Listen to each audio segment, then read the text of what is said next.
खूप लांबचं भाषण असताना नाही. मी दोन गोष्टी मुद्दा बोलणार आहे भाषणात.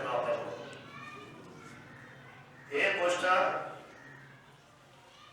की वरचा विचार करून मतदान का आपल्या शिवाजीदादांना करायचं, आणि दुसरा प्रश्न की खाली विचार केला तर खाली का आपण सर्वांचा करायचा. दोन गोष्टी आपल्या सर्व मांडतो. आपल्याला तंत्र त्या लक्षात येते. देशामध्ये जे वारं वाहत आहे आणि कालचा जो पुलवामाचा हल्ला झाला त्याच्यानंतर जगभरामध्ये जी परिस्थिती ओढावली त्याच्यामध्ये सिद्ध झालं की भारताचं खंबीर नेतृत्व करून आजूबाजूच्या शत्रू देशावर जरब पसरायचं काम फक्त एकच नेता करू शकतो. त्याचं नाव फक्त नरेंद्र मोदी साहेब आहे. मला हे सांगावं तुम्ही, जितका देशाच्या अंतर्गत व्यवस्थेचा विचार आपल्या मनामध्ये आहे, जेवढा विकास कामं डेव्हलपमेंट आपल्या मनामध्ये आहे तिथं पाहिजेच, पण त्यापेक्षा जास्त आपण काळजी कशाची आहे? भारत देशाच्या सीमेची आहे, भारत देशाची आहे. आणि म्हणून भारत देशाची सीमा, भारत देशाची असलेलं अस्तित्व जर कोणी सुरक्षित सांभाळू शकतो त्याचं कारण सांगतो मी तुम्हाला. उलट अर्थी आपण जर बारकाईने विचार केला तर 1993 ला मुंबईमध्ये रेल्वेमध्ये आणि अनेक 12 ठिकाणी बॉम्बचे स्फोट झाले, बॉम्ब हल्ले झाले. 26 झाला आणि त्यानंतर तिसऱ्यांदा आझाद तो कसा मारला. या तीनही हल्ल्याला वरती सरकार होतं काँग्रेस राष्ट्रवादीचं, पण या तीनही हल्ल्याला या लोकांनी कधीच उत्तर दिलं नाही, प्रत्युत्तर दिलं नाही. आपली माणसं गेली. पण ही पहिली वेळ होती की ज्या वेळेला पुलवामाला हल्ला झाला 40 जवान शहीद झाले आणि तिथे एअर स्ट्राईक झाला आणि त्या एअर स्ट्राईक मधून तातडीने भारताची उंची आणि भारताचा असलेला दबदबा ज्यांनी जगाच्या पाठीवर मांडला त्या माणसाच्या हातामध्ये देश सुरक्षित देणं ही आपल्या सर्वांची काळाची गरज आहे. आणि म्हणून मी आपल्याला पहिल्या वाक्याने सांगितलं की कशासाठी आपल्याला मतदान द्यायचंय, तर पहिलं देशासाठी. आणि दुसरा मतदान आपण खाली विचार करतोय. मला सांगावं तुम्ही, या जुन्नर तालुक्यामध्ये गेले 40 वर्ष ज्यांनी नेतृत्व केले तो बेनके परिवार, त्या बेनके परिवाराला तुम्ही निवडणूक सोडून तरी तुमच्यामध्ये पाहिले का? खरं सांगा. निवडणूक सोडला 5 वर्ष झाली का बेनके आले, 5 वर्ष गेले का बेनके बंगल्यात सोडून, 5 वर्षामध्ये असं शिवाजीदादा सारखं आमच्या रूपात दिसले तरी होतं. 5 वर्ष निवडणुकीशिवाय बेनके आले नाही. म्हणजे आज त्याचा राष्ट्रवादीचं नेतृत्व कोण करते येते? बेनके. आता तिथे थोडं पट चालू आहे. तिकडे कोणाला दिले, तिकडे मिळाले, आपण बोलले नाही. तुम्हाला तुम्ही कधी पाहिजे तुमच्यामध्ये? अहो पाहिले का मला साहेब? हो करायचं सांगा ना. थोडं हे बोलायचं. हा असं मोठ्या आवाजात मी कसा आवाज येतो? आणि आम्हाला चिंता आपली आहे. म्हणजे खोलेला तुम्ही तुम्हाला कधी पाहिलं नाही आणि उद्याचा निकाल लागल्यानंतर सुद्धा तुम्ही परत त्यांना कधी पाहणार नाही. मला सांगा, खाली बेनके भेटत नाही, वर त्याच्या कोल्हे भेटले नाही, भेटणार नाही, आणि नंतर त्यांच्यावर पवार ज्यांनी तिकीट दिली.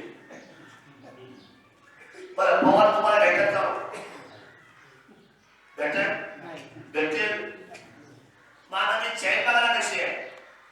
मग कशासाठी मतदान करणार, कशासाठी मतदान वाया घालवणार? हा शिरूरचा मतदार आहे, हा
गोष्टी सुद्धा भेटणार हा विश्वास तुम्हाला देण्यासाठी आम्ही या ठिकाणी मग खासदार कसं पाहिजे आपल्याला मी वरचं सांगितलं का पाहिजे देशाची चिंता आहे म्हणून सांगितलं आणि मी खालचं सांगितलं की बाबा इथं स्वतः खासदार हे खासदार व्हायच्या आधी किती खासदार तुम्ही पाहिले मला खरं सांगा म्हणजे निवडणुकीचे क्षेत्र सोडून द्या ते आपल्या घरातले होते ना ते शेरकर साहेबांचा विषय माझा ठेवा तर ते आपल्या तालुक्याचे होते एवढे खासदार झाले आतापर्यंत कुठले खासदार तुम्ही पाहिले पक्ष शेरकर सांगा सूर्यकांत आणि म्हणून घराघरात आणि दारादारात मनामनामध्ये आणि प्रत्येकाच्या ध्यानामध्ये असलेले एकमेव खासदार कोण असतील तर या 48 लोकसभेमध्ये फक्त शिवाजी दादा आढळराव पाटील आहे मला आपल्या सर्वांना बरं मला सत्य वचन असं मी खरंच बोलतो कधी खोटी भाषा आजपर्यंत केलेली नाही सगळ्यात महत्वाची बाब मी आजच पेपर वाचले एका पेपरला फार महत्वाची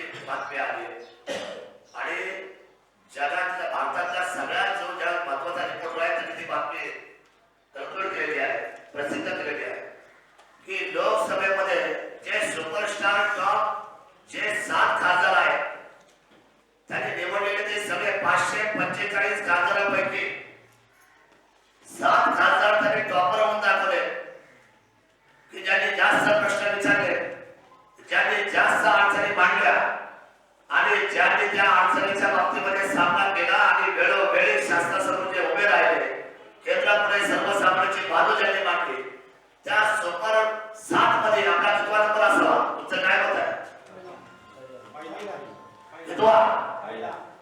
पहिला नंबर जर माझ्या शिवाजी आढळराव पाटलांचा जर राहणार असेल तर नवख्या उमेदवारांनी आम्हाला आव्हान देण्याचं काही कारण नाही आणि मला एक साधा प्रश्न आता विचारायचा आहे मी खूप बोलणार नाही मी तत्वावर बोलतो आणि पुढे आपलं हे ठेवून देतो माहिती त्याचं कारण असं आहे की गावामध्ये गाव आपल्या दौऱ्यात राहायचं सर्व मला एक सांगावं आतापर्यंत जेवढ्या लोकांची लग्न झाली विवाह होत